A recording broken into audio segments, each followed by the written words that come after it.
जो बर्बरीक जी हैं उनका डायरेक्ट कनेक्शन महाभारत से इसलिए है क्योंकि महाभारत के अंदर धर्म स्थापना के लिए पांडव थे और जो युद्ध हुआ था वो कौरव और पांडवों के बीच में हुआ था। और जो बर्बरीक जी थे वो भीमसेन जी के पौत्र थे, मतलब पोते थे। उनके जो बर्बरीक जी थे उनके पिताजी का नाम घटोत्कच था और इनकी मैया का नाम एलवती था। और ये जो परिवार था ये पूरा नाग परिवार था, वासुकी जी का परिवार था ये वाला। इनमें जो अंश था वो पांडवों का था, इसलिए डायरेक्ट कनेक्शन है।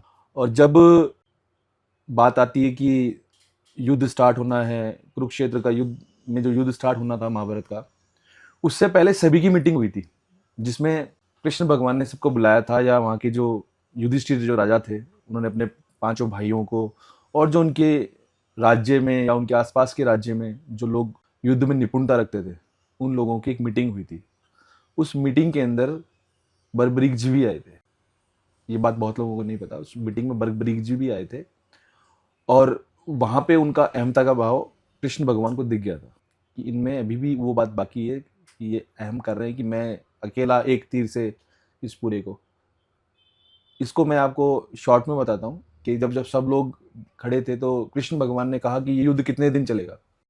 तो सबसे पहले युधिष्ठिर जी ने बोला कि ठीक है ये अभी 1 महीना चलेगा, ये तो 1 महीना तो लगेगा, इतने लोग हैं, नारायणी सेना है, इतनी बड़ी बड़ी योद्धा हैं, सामने पितामह हैं। फिर अर्जुन जी ने कहा कि मैं इसे 1 दिन में पूरा कर दूंगा। फिर बर्बरीक जी ने बीच में, बड़ों के बीच में बोलना, एक हम भी जब बैठे होते हैं अपने परिवार के बीच में तो कहते हैं कि बड़ों के बीच में नहीं बोलना चाहिए। उन्होंने बीच में बोला कि आप मैं 1 घड़ी में ख़त्म कर दूंगा। 1 घड़ी का मतलब होता है 48 मिनट। 1 घड़ी में ख़त्म कर दूंगा मैं। लोग घड़ी का मतलब 1 सेकंड समझते हैं, हाँ मतलब मुझे भी मैक्सिमम लग लोग रहा यही है। समझते हैं। हम एक लाइन आती है, 1 घड़ी आधी घड़ी आधी घड़ी पुनियाद, मतलब इसका क्या, एक सेकंड पहले रुको, इसका क्या मतलब होता है? जब भगवान के चिंतन की बात आती है तो संत कहते हैं कि अगर आप भगवान का चिंतन 1 घड़ी भी नहीं कर सकते, मतलब 48 मिनट भी नहीं कर सकते, तो 1 घड़ी आधी घड़ी तो 24 24 मिनट कर लो। एक हम्म। घड़ी आधी घड़ी पुनी याद। और 24 मिनट भी नहीं कर सकते तो 12 मिनट ही करो, लेकिन ध्यान करो। तो ये जो घड़ी थी तो उन्होंने कहा था कि मैं तो 1 घड़ी में पूरा कर दूंगा। तो ये जो अहंकार था कृष्ण भगवान के जब सामने आया तो उनको लगा कि ये जो स्थापना धर्म के लिए होनी है वो धर्म युद्ध के रूप में ही रहनी चाहिए। ये अहंकार भाव फिर इनमें कभी खत्म नहीं होगा। दूसरा, पांडवों को भी अहंकार था कि मैं बहुत बड़ा अर्जुन, मैं धनुर्धारी, इन सबको भी अहंकार की, वो तो अंतर्यामी थे, उनको सब चीजें पता थी। तो इनका भी अहंकार खत्म हो, धर्म की भी स्थापना हो, और जो ये कौरव हैं जो अधर्मता बढ़ाई जा रहे हैं इनका भी दमन हो, खत्म हो। तो वो सब चीजों को समझते हुए कृष्ण भगवान ने बर्बरीक जी से शीश ले लिया था उनका। ये कहानी आज की नहीं है, ये कहानी ऊपर से चली आ रही है। ऊपर से मतलब? बर्बरीक जी का नाम सुवर्चा था, सूर्यवर्चा। सूर्यवर्चा के नाम से जानते थे इनको, और ये अगेंस्ट राक्षसों के से लड़ते थे और जो भी हवन होते थे ऋषियों के मुनियों के उनकी रक्षा करते थे उस रूप में। उसके बाद में भी उनको यही चीज मिली कि आप पृथ्वी पे भी जाओगे तब भी आपको यही करना पड़ेगा। आप देवताओं के जो जो इनके हवन कुंड, इन सब की आपको रक्षा ही करनी होगी। तो वहाँ पे भी यही विचार आया था कि जब कृष्ण भगवान, तीनों जो हमारे त्रिदेव हैं, वो सभी देवता, इंद्रदेव, सब लोग बैठे थे, तो सब हाहाकार कर रहे थे कि पृथ्वी पे बहुत ज़्यादा पाप बढ़ गया है, बहुत ज़्यादा त्रिलोक में परेशानी हो रही है, सब लोग परेशान हैं, कोई कोई कोई राक्षस परेशान कर रहा है, कभी कोई कर रहा है। तो अब धर्म की स्थापना जरूरी है, नीचे सिस्टम खराब हो ही रखा है। तो कृष्ण भगवान या कोई कुछ पहले बोलता, उससे पहले उन्होंने वो बोलना चालू हुआ कि क्या जरूरत है, मैं अकेला ही बहुत हूँ, मैं अकेला ही सबको समेट दूंगा। तो वो बात उनको अच्छी नहीं लगी कृष्ण भगवान को, तो उन्होंने वहाँ पे भी इनका संहार किया था। तो फिर उन्होंने कहा था कि, उन्होंने बोला कि भाई आपने मेरे को संहार तो कर दिया लेकिन अब मेरा उद्धार कैसे होगा। तो उन्होंने कहा था कि भाई आप वहाँ जा करके इस रूप में, बर्बरीक रूप में पैदा होगे और आपका वापस वही रूप होगा, ऐसे करके पूरा एक पूरी स्टोरी है वो भी। और जब ये सूर्यवर्चा से इंसान बने, इंसान से वापस देवता रूप बनने का जो जो, जो कड़ी है, वो कड़ी यहीं से जुड़ी है, जो हमने लास्ट भी बताया था आपको। जब कृष्ण भगवान ने शीश मांग लिया था, शीश दान दे दिया था, या कृष्ण भगवान ने शीश ले लिया था, दोनों में से कैसे भी समझ लो, किसी आदमी का शीश काट के मांग लो, चाहे मांग के काट लो, दोनों में से काट लिया आपने, कुल मिलाकर के ले लिया शीश उनसे। उसके बाद में उन्होंने से इच्छा पूछी थी कि आपकी इच्छा क्या है, तो उन्होंने युद्ध देखने की इच्छा जताई थी।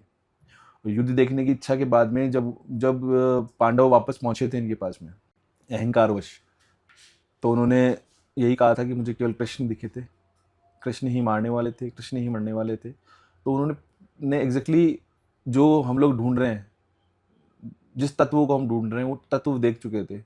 इसीलिए उन्होंने कहा था कि आप सब में कृष्ण देख चुके हैं बर्बरी, तो आपको आगे भविष्य में कृष्ण के दूसरे नाम श्याम के नाम से जाना जाएगा, आप श्याममयी हो चुके हो।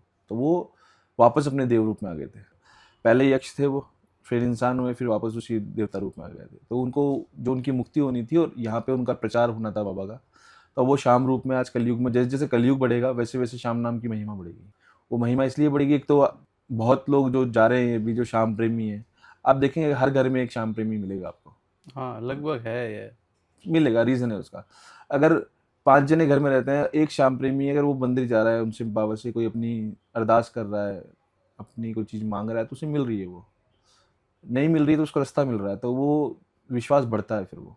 तो पहले एक था, 5 पूरे परिवार वाले जा रहे हैं, तो ये धीरे धीरे बढ़ेगी ये चीज़, क्योंकि कृष्ण भगवान के रूप में ही है, स्वयं कृष्ण ही है एक तरीके से वो। क्योंकि जो हमारा कलयुग है, ये भक्तों का युग है। इस वक्त आप देखेंगे राम जी से ज़्यादा हनुमान जी की पूजा होती है। आप नोटिस करिएगा ये, कि मैक्सिमम लोग हनुमान चालीसा पढ़ते हैं, कोई कोई राम चालीसा नहीं पढ़ता। आप मैक्सिमम लोगों के मुंह पे जो सुनोगे वो भक्तों की आवाज़ सुनोगे, भक्तों के बारे में सुनोगे आप। अब वृंदावन चले जाओ तो हरिदास जी के बारे में, राधा वल्लभ श्री हरिवंश जो हित हरिवंश है उनके बारे में, और राधा रमन जी चले जाओ तो गोपाल भट्ट स्वामी जी हैं, उनके बारे में सुनोगे आप। वृंदावन तो खैर बहुत बड़ी चीज़ है, उतनी तो अपनी बोलने की औकात ही नहीं है वृंदावन तो के बारे में। तो अल्टीमेटली जो हमारे श्याम बाबा है, वो खाटू में आज कलयुग का संचालन कर रहे हैं, मान लीजिए आप। और हम, मेरा तो विश्वास है, मेरा क्या, बहुत जो संत है उनके मुंह से भी सुनते हैं कि कलयुग के अंदर कलयुग का अवतार जो लेंगे ना, जो घोड़े पे तलवार लेकर के आएंगे, वो शाम ही आएंगे।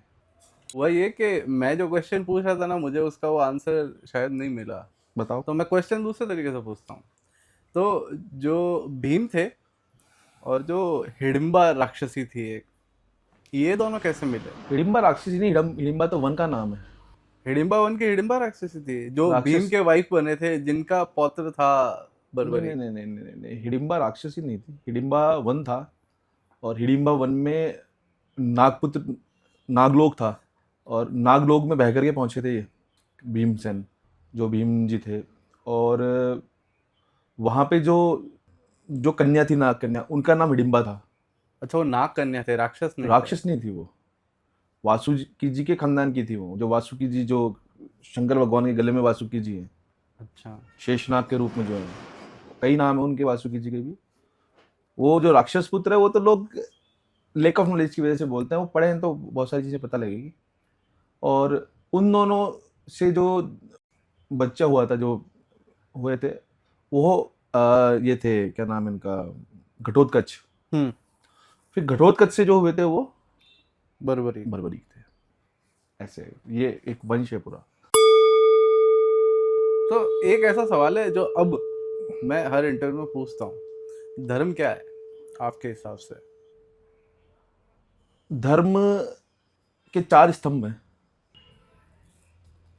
आपको अगर धर्म की बात की जाए तो सबसे पहले तत्व की बात करनी पड़ेगी। आज हिंदू धर्म नहीं है, हिंदू संप्रदाय है। इन दोनों में क्या फर्क है? हिंदू सनातन धर्म है और हिंदू संप्रदाय है। ओके। जैसे मुस्लिम संप्रदाय है, हिंदू संप्रदाय है। हम्म। धर्म इस्लाम है, इधर धर्म सनातन है। दोनों चीज़ अलग अलग है। हम जो हिंदुस्तान में रहते हैं, हम भारतीय हैं क्योंकि हम भरत के वंशज हैं, इसलिए हमको भारतवंशी बोलते हैं। और हिंद, यहाँ पे मैक्सिमम जितने भी लोग आए, उन्होंने हमारे धर्म को सनातन, मतलब सनातन धर्म से निकला हुआ जो संप्रदाय है वो हिंदू है। और सनातन का मतलब इसका कोई अंत नहीं है। आज भी हम देखते हैं कि 6000 साल, 10,000 साल पुरानी हमारे को फोटो भी मिलेगी, कोई मूर्ति भी मिल जाएगी उस वक्त का, कोई ना कोई ऐसे। उसकी तो बहुत लाइव एग्जांपल है द्वारिका। कोई भी जाना चाहे, देखना चाहे, तो सबसे इजी द्वारिका है। और रही धर्म की बात, तो जो आपकी अंदर से तत्व से जो भी आप कर्म करते हो, चाहे वो आप किसी को खाना खिला रहे हो या किसी की सेवा कर रहे हो, धर्म यही है। जो आपका कर्तव्य है, जो आपका कर्म है, वही धर्म है। जैसे ड्यूटी, वो धर्म है आपका। मैं सुबह दुकान आता हूँ, या सुबह मैं अपने ऑफिस जाता हूँ, या मैं सुबह मंदिर जाता हूँ, भगवान का सुबह 4 बजे मुझे मंदिर खोलना है, वो मेरा कर्तव्य है, वो मेरी ड्यूटी है। जो मेरे स्टोर पे आना है, वो मेरी ड्यूटी है। धर्म भी वही है। मेरी ड्यूटी है कि मेरे से किसी की हानि ना हो, ये मेरा धर्म है। मैं किसी को खिला सकूं, मैं अपने हाथ से कुछ कर सकूं, वो मेरा धर्म है। लेकिन धर्म को क्या है कि मॉडिफाई कर दिया है। नारा लगाना धर्म नहीं है।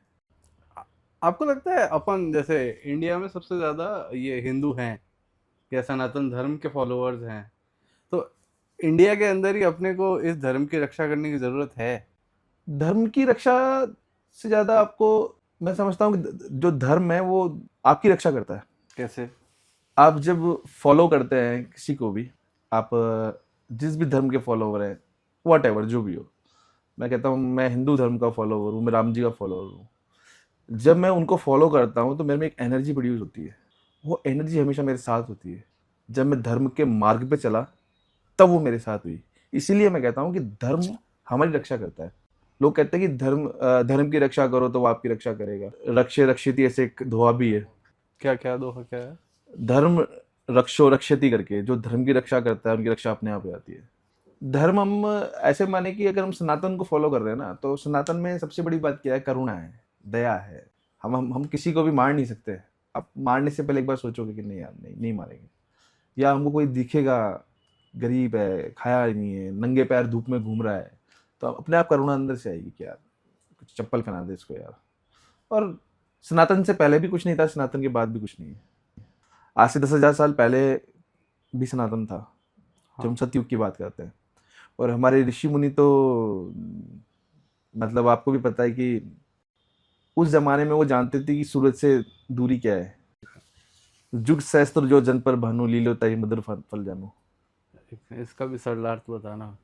ये हनुमान चालीसा में एक लाइन आती है, जुग सहस्त्र जो जन पर भानु। मतलब जो हनुमान जी हैं, उन्होंने पृथ्वी से, और जब वो सूर्य भगवान के पास पहुंच गए थे और उनको सेम समझ करके खा लिया था, तभी हमारे ऋषि मुनियों ने कैलकुलेट कर दिया था। कि कितना डिस्टेंस है? हाँ। तो योजन का मतलब होता है दूरी, और दूरी को मापने के लिए जो इकाई है वो योजन के रूप में ली जाती है। तो एक युग का मतलब हो गया 12,000 वर्ष, और एक सहस्त्र का मतलब हो गया 1,000।